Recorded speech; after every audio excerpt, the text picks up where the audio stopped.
What is going on, traders? We have a lot to talk about. Tomorrow is the big day. It is time for us to really lock in. Starting at 8:15 Eastern time, we have ADP, non-farm payrolls, we have GDP, we have core PCE, and of course we have President Trump speaking. Now, in regards to President Trump speaking, I do imagine the market is going to treat him like a Fed member, and obviously he's not a Fed member, but hear me out here. Historically, when Jerome Powell speaks, right, you get an initial move. And that initial move, whether it's bullish or bearish, is completely irrelevant. What's important is what happens after that initial move. And historically, after Jerome Powell is speaking, whether it's an hour after he's done speaking or a day after he's done speaking, you get an opposite move. So if the market is bullish heading into Jerome Powell speaking, historically, after he is done speaking, you get a bearish move. If the market is bearish heading into Jerome Powell's speech, then historically, after he is done speaking, you get a bullish move. I think I said that right. So I do imagine the market is going to treat President Trump the same way. So I will pay attention to how the market reacts throughout the day tomorrow heading into his speech. I don't know exactly when he's going to speak. I don't think anyone does. I imagine it's going to be closer to close or after hours, so we'll have to wait and see. Now, this isn't something set in stone. Obviously, he's the president. He's not a Fed member, so it's just speculation, guys. So do your own DD when it comes to that theory. Okay, so when we're looking at the NASDAQ weekly time frame here, let's actually zoom out here. Right, we talked about this trend line, right? And so far, we're still having somewhat of a hard time breaking above this trend line. Now, someone asked me why I didn't connect the trend line down here. Because you form trend lines off pivots, right? And this is why retail traders tend to hate trend lines, or they think they don't work, because a lot of retail traders don't know how to draw trend lines. They like do stuff like this, or they draw it off every single time frame. But as you can see here, you formed a high here, lower high here, and then you ended up bottoming out right here. So of course you would start the trend line here and not here. So hopefully that makes sense. So I always form my trend lines off of pivots. I will make a video on trend lines. Let me know if you guys want that in the comments below. But I always form my trend lines off of pivots, not just off of whatever this is or whatever you think this is. Okay, so it's not me skipping this area or trying to form a bias off this by skipping this area. It's just simply the market skipping this area. Okay, so just thought I'll make that clear. Now, when it comes to this trend line here, again, we are still having a hard time breaking above it. And one thing I told you guys about is to be careful around 19,700. Between 19,700 and 20K highs we could be looking at is 20,300. Now, when we go to the daily time frame, this is where things get really interesting, because we talked about this, right? The 50 SMA is meeting up with the NASDAQ, right? So the 50 SMA is right here. What's also important to note here, I don't know if you guys can really see this, but you have this blue line here, right? And blue, purple, I don't know, I'm legally colorblind, so you know, give me some grace here. But regardless, the 300 MA, okay, this is the 300 MA. The 50 is crossing below the 300 MA. Historically, this is a bad sign. All right, so not only are we getting a death cross when it comes to the 200 MA and the 50 MA crossing below it, but now we're starting to see the 50 MA cross below the 300 MA. All right, so it's not a thing you want to see when it comes to the NASDAQ. And if we go back in time, let me zoom out here. It's a lot going on here. All right. And if we go back in time, we see that every time the 50 has crossed below the 300, or at least majority of the time, you got some pretty massive downside, right?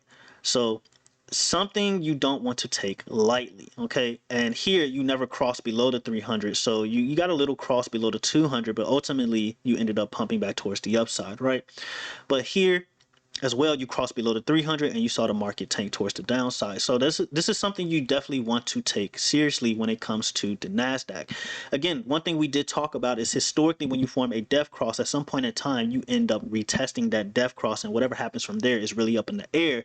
But I do imagine that either between here and the 200 MA, you are probably going to see another move back towards the downside and possibly form another low, if not another low, a double bottom down here within this area between 16,400 and 17,000.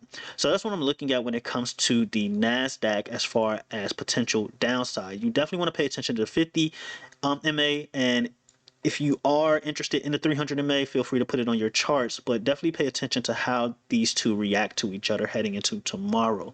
All right, so that's what I'm looking at for the NASDAQ. Your key levels here is 19,700. if you manage, not 19,700, 19,800. If you get above 19,800, then you're getting above the 300 in May, and then from there you can definitely see a pump towards 20K. Highest again I'm looking at is about 20,300. If we're being really optimistic, we can head as high as 20,500. That's what I'm looking at for the NASDAQ. ES, you're not quite there yet, right? But you're seeing the 50s start to curl down and head towards the ES and start to head towards the 300 MA as well. So we're not quite there yet. So we definitely have potential for more upside when it comes to the ES, possibly around 5630. Highest we can go is around 5800, between 5750, 5800, which is right where the 200 MA is, right? So definitely want to pay attention to how the 50 and the 300 react to each other here. All right. So heading into tomorrow, I would just sit back and watch. Okay, that's just my thoughts heading into tomorrow. You do what you want, but like I tell Discord members all the time, anytime we have major news, you want to wait 30 minutes until after news. All right, you want to wait for the market to digest that news and see how the market really reacts to that news. I don't think the market is going to have a negative effect on GDP, or a negative reaction on GDP, I should say, simply because I don't think the market is expecting GDP to come in good, right? So I would argue that this is going to be priced in. We'll have to wait and see. But as far as everything else, I imagine the market is just going to care about what President Trump has to say. That's my thoughts. All right, so ES, pay attention to the 50 and the 300. If we manage to break above 5700 on the ES, then you're definitely looking at a move towards 5800, 5770. All right, so that's what I'm looking at when it comes to the ES. SPY, I did not go over SPY in the last video. I apologize, guys. I don't know why I'm doing that more often lately, but when it comes to the SPY, you are pretty much right below the 300 MA. Well, actually, I'm not going to close Discord because I got to show you guys something. But we're right below the 300 MA when it comes to the SPY. And like I showed you guys on the ES, you're starting to see the 50 catch up with the 300 MA, right? So we're not quite there yet. We don't have that cross yet, but it's definitely something you want to pay attention to. So in regards to the SPY, your key level here, or your dark pool level, is 551.11. If you manage to stay above 551.11, then obviously you're getting that move towards 555, which we've seen today. But if you can get above 555, then I think it goes without saying that you're heading towards 560. Now, if you manage to get back below 550 on the SPY, then you open up space and opportunity towards 547. And then from there, if you manage to break below 547, 545 is your key level. That is your ultimate level. We've seen the market retest this over and over, and bears cannot get it below 545. So if we manage to get below 545, then obviously you're heading towards 540. Lowest, at least for the short term, you're looking at is about 537, and possibly this gap fill all the way at 529. So we'll have to wait and see when it comes to the SPY. In regards to the 50 crossing below the 300. And so we look at the triple Qs. Triple Qs has hit that level of 475. We talked about this in the last video. If triple Qs can stay above 470, then obviously we're heading towards 475. Wait, I said 468. 468. If triple Qs can stay above 468, then you can look at a move towards 475. Highest you can be looking at is around 480. Now, I did give another target of 499, right? 490 and 499, which is right at the 490 level, is around the 200 MA. But when we zoom out here and we see where the double top neckline is, so you have your top here and your top here, the neckline is all the way at 498, between 498 499. We'll just say 500 psych level. So it's definitely possible that we can continue to head higher, right? But I would definitely be careful between the ranges of 490 and 499. Again, I don't know for sure if we're going to head higher because we have a lot of news tomorrow, but definitely be careful within this range here. We got the 50 SMA here, we got the 300 MA here, we got the 200 all in this area. So there's a lot going on in this area, guys. Definitely want to be careful here. All right. Now, as far as your key levels, 468 is your key level here. You break below 468, then you're heading towards the 460s. 465 is obviously your psych level, but ultimately you're heading towards the low 460s. And then from there, I imagine if you get below 460, then you're more than likely heading towards this gap fill at around 454, between 454 and 447. So that's what I'm looking at for the triple Qs in regards to downside. Again, as far as upside goes, you have the potential to head as high as 490 as long as you stay above 470. If you manage to get above 490, then the floodgates open all the way towards, well, not 490. Actually, if you get above the 200 MA, we'll just say the 200 MA, around 491, 492, more or less, you can head as high as 499, 500. All right, so that's what I'm looking at for the triple Qs. Tesla. So Tesla, 492. I mean not 492, 292. Sorry, I'm still thinking about the triple Qs. 292 is your key level. We saw Tesla close below that level. Well, close slightly above it, 292.03, more or less, right?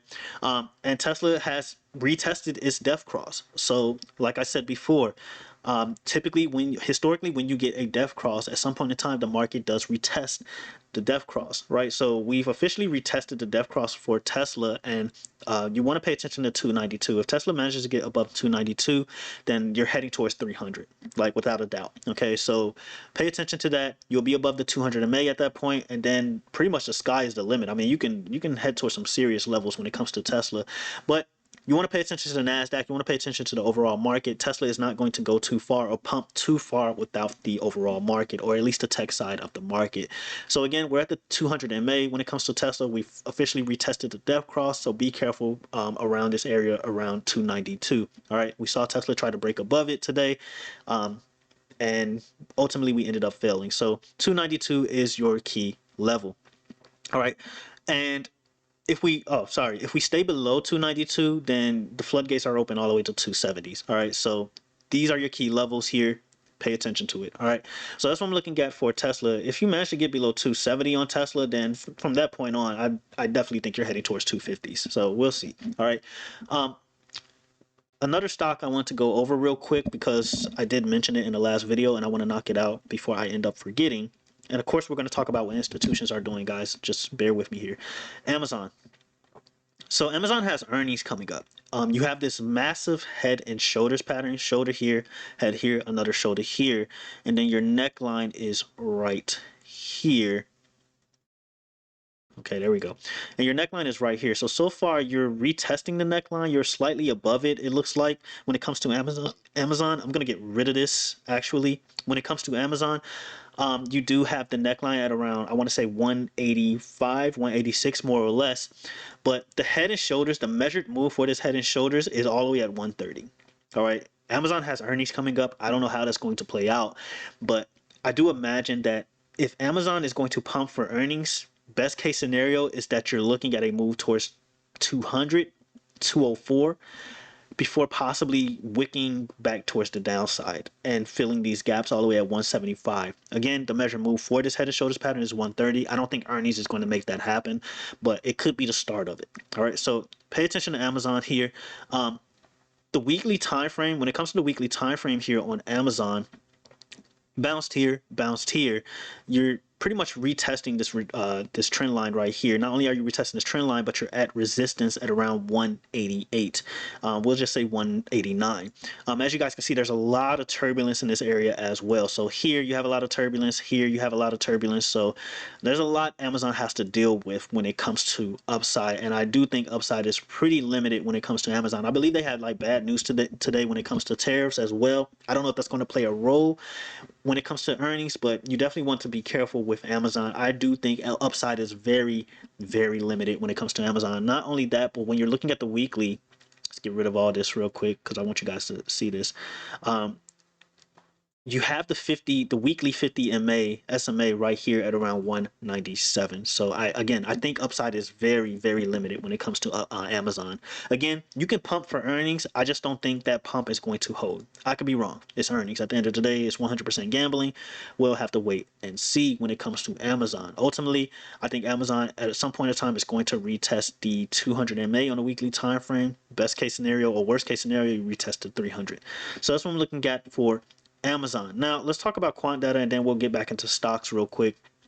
So when it comes to quant data, heading into close, we got an alert that institutions are loading up 525 puts for June 20th, right? And this happened at 4:06 Eastern time, so 6 minutes after market close, right? So you see SPY here, right? They were loaded up April 29th, which was today, right? June 20th, 2025 is the expiration. 525 is the strike. They were loaded at 554.45.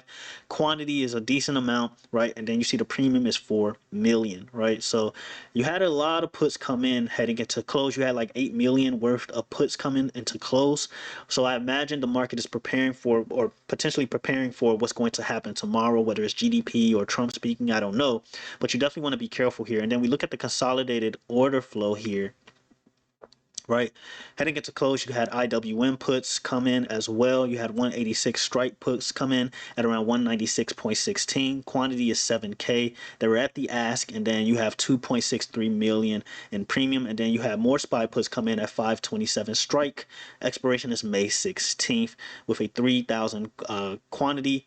3,292 quantity, and then the premium pretty low, 1.06 million. So it's up to you to decide if you want to take that serious or not. So some pretty interesting things happening into close. A lot of puts coming into close. So we'll have to see how that works heading into tomorrow. All right. Now let's get back to the stocks real quick. So let's talk about semiconductors. All right. I haven't talked about semiconductors in a while. I know. I do apologize. I didn't even realize that I haven't talked about these in quite some time. So SMH, Semiconductor ETF. So, of course, we have our def cross. What's important to note here is that you crossed below both the 200 and the 300 on SMH. All right. It's not a good sign, guys. Not a good sign. Your resistance is at 210.30. Right now, we close slightly below that, right? So we closed at 210.29. So you definitely want to pay attention to this. As long as you stay below this key level, you are heading back towards 200. If you manage to mount and hold above this key level, then you are heading towards 215. So you want to see a break and retest of this level, and then from there you're heading towards 215, which is right where the 50 SMA is, and then maybe even head higher than that if the market decides to rally towards the upside. So that's what I'm looking at for SMH. If you manage to break back below 199, then you're heading towards this gap fill at 193. SOXL, well, not SOXL, I'm sorry, SOXX. SOXX. All right, so SOXX, you're forming a ascending triangle. You can argue that this is a rising wedge. It doesn't necessarily matter to me. But when it comes to SOXX, again, you're at resistance, just like we saw in SMH. 186 is your resistance. So you can argue 187. Yeah, 187 is actually the resistance. 187 is your resistance here. As long as you stay below 187, you have free reign between 176 and 187. All right, so that's what I'm looking at when it comes to SOXX. If you get below 175 on SOXX, then you're heading towards 168 gap fill. All right, so that's what I'm looking at for SOXX. Here, I mean, you cross below. And this is a good example on what's going to happen when it comes to the NASDAQ, because I showed you guys on the NASDAQ that the 50 has crossed below the 300. And as you guys can see here on SOXX and SMH, you cross below the 300, and then you see what happens here. So it's not a good sign showing up on the NASDAQ for the 50 crossing below the 300. Do what you want with that information. All right, so that's what I'm looking at for SOXX. Next is Nvidia. So Nvidia dropped like 2% after hours. I'm not sure why. You guys let me know in the comments below. I was too busy making this video, but yeah, Nvidia dropped like 2% after hours. I'm assuming maybe some earnings, somebody's earnings did it or what, I don't know. But regardless, when it comes to Nvidia, you're pretty much trading within this diamond pattern. Me, I'm not a fan of diamond patterns, but it's here, right? It's here, and I rarely catch them because they're pretty hard to catch unless you're like really focused. But yeah, this is pretty obvious. So when it comes to Nvidia, 110, it goes without saying, is your key level here. You break above 110, then you open up the floodgates to 113, 115. It's a very tight range in this area, guys. But ultimately, if you really want to see Nvidia take off, and I mean the level of all levels, you want to see Nvidia break and hold 118, 117, somewhere around that range. We'll just say 117. If Nvidia breaks above 117, 120 is definitely on the table. And then from there, you're looking at the 200 MA at around 125. So that is your king of all levels. If Nvidia breaks back below 99, we'll just say 100 as your psych level, pack your bags. All right, pack your bags. It's about to get domestic, guys. If Nvidia breaks back below 100, we'll just say 99 just to be safe. There's a good chance you're heading back towards the 70s. All right, take it or leave it. All right, if Nvidia breaks below these guys right here, you open up the floodgates to about the low 50s. All right. Now, before you're like, oh, the Nvidia can never see that price target. It's Nvidia, right? Pre-split Nvidia 50 was 500 for Nvidia, so it's very much possible Nvidia can hit that low. All right. I remember back here when people were telling me Nvidia can never drop towards 100, and I was saying, yeah, Nvidia is going to drop towards 100, and boom, here we are. So definitely possible. 100 pre-split is 1,000 for Nvidia. So yeah, do what you want with that information. But yeah, I don't know why Nvidia is dropping after hours. Well, you guys let me know. But regardless, in regards to your key levels, yeah, ultimately You want to see 100 hold. If 100 gives up, you open up the floodgates to 70s. If 86 gives up, you open up the floodgates to 50s. All right. I know that doesn't make sense, but trust me, bro. Source, trust me. All right. So that's what I'm looking at for Nvidia. I just don't see a world where Nvidia goes crazy right now. I just don't. I mean, it can go to 120s, of course, but new highs, I don't think we're there yet. I just don't. Until earnings, I don't see a world where Nvidia does one of these. All right, I just don't. Okay, so while everybody's screaming all-time highs, I don't think that's going to happen until their earnings. All right, which is all the way at the end of this month, May 28th. Yeah, so we'll see. Regardless, that's what I'm looking at for Nvidia VIX. So VIX right now is at support, right at around 23.8. It just filled is another gap. I was going to say its final gap, but there is another gap towards the downside. But it just filled this gap on a daily time frame at around 23.8. So we'll have to wait and see what happens. You can argue that this is an inverted hammer pattern. There's a lot of inverted hammer patterns. In my experience, when patterns keep forming back to back to back, that's a bad sign. Okay, that's a very bad sign. All right, call it me being biased or whatever the case may be, but when inverted hammer patterns, or let's say you see like back-to-back hangman patterns, which I think turns into like a tweezer bottom or something like that, when you keep seeing these same bearish patterns forming over and over and over and over, that's a bad sign. Okay, that's a very bad sign. Not only that, but what's really mind-blowing to me is when people are calling for all-time highs, when we have so many gaps towards the upside when it comes to the VIX. The VIX does not leave gaps open for too long. Okay. Now, too long is all about perspective, but the VIX closed a lot of its gaps, like a lot of it. So if you think like we're going to all-time highs, sure, whatever. Okay. By all means. But with this gap here, this gap here, this gap here, and the VIX never revisiting 60, right? And leaving these wicks open, Discord members know exactly what I'm talking about, and leaving these wicks open all the way up here, yeah, it's only a matter of time. All right, it's only a matter of time. So someone was like, you don't seem excited about downside anymore. Like, what am I supposed to do? Like, do backflips every video? Like, like, yeah, I still believe we're going to drop, guys. I still believe that. Okay, I still believe we're going to see lows. If not new lows, we're going to see even lows, which is like that double bottom I was talking about. I still think we're going to drop. All right, so I don't know, like, if I'm making 10 videos straight, it's only so much excitement I can be in every single video. So yeah, but I still think we're going to see downside. I don't think the VIX is going to leave a lot of these gaps open. That would be insane. I don't think we're going to see all-time highs until this happens. I think we're going to see all-time highs closer towards the end of the year, if not the summertime.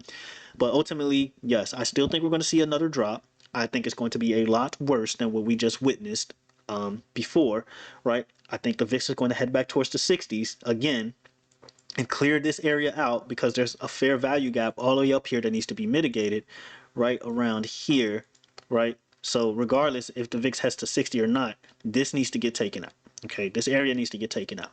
So we'll see. Okay, we will see. Maybe I'm wrong. Who knows? But Apple. All right, Apple still having a hard time here. Not much to go over, but like I said before, guys, these bears here, I showed you guys beautiful examples on why you should not trade the upside right here when it comes to Apple. All right. That's just my thoughts. You have the death cross here. The 50 is chasing the 300 or starting to head towards the 300. Yes, you have this gap at 220. If Apple doesn't fill this gap prior to its earnings, so if Apple doesn't do this prior to its earnings, I imagine that it's probably going to wick here and then head down. All right. I don't think these guys are going to give this up. I don't. I could be wrong, but I don't think these guys are going to give this up easy. So that's just my thoughts when it comes to Apple, right? I don't see the upside for Apple because if Apple gave guidance, then yeah, I would be all for it. Like I really would. If Apple doesn't give guidance, so it just reports its cell phone sales, it reports its little iPhone, iBook sales, and whatever sales, right? Watch, all that stuff, laptops.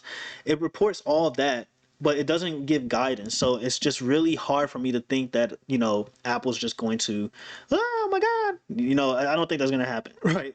Best case scenario, maybe Apple spikes up here if it doesn't happen before its earnings and then does one of these. All right.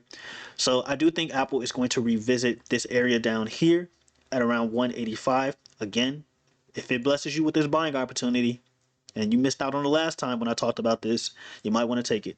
But this area down here, I think Apple needs to revisit. When that happens, I don't know. Maybe earnings. So we'll see. But ultimately, guys, hope you guys got something out of this video. I feel like I'm forgetting to go over something. Let me check here. I went over quant data, right? Yeah. So yeah, if I missed something, let me know in the comments below. I don't think I missed SPY this time. I've been missing a lot on SPY lately, but yeah, let me know in the comments below. Oh, Discord.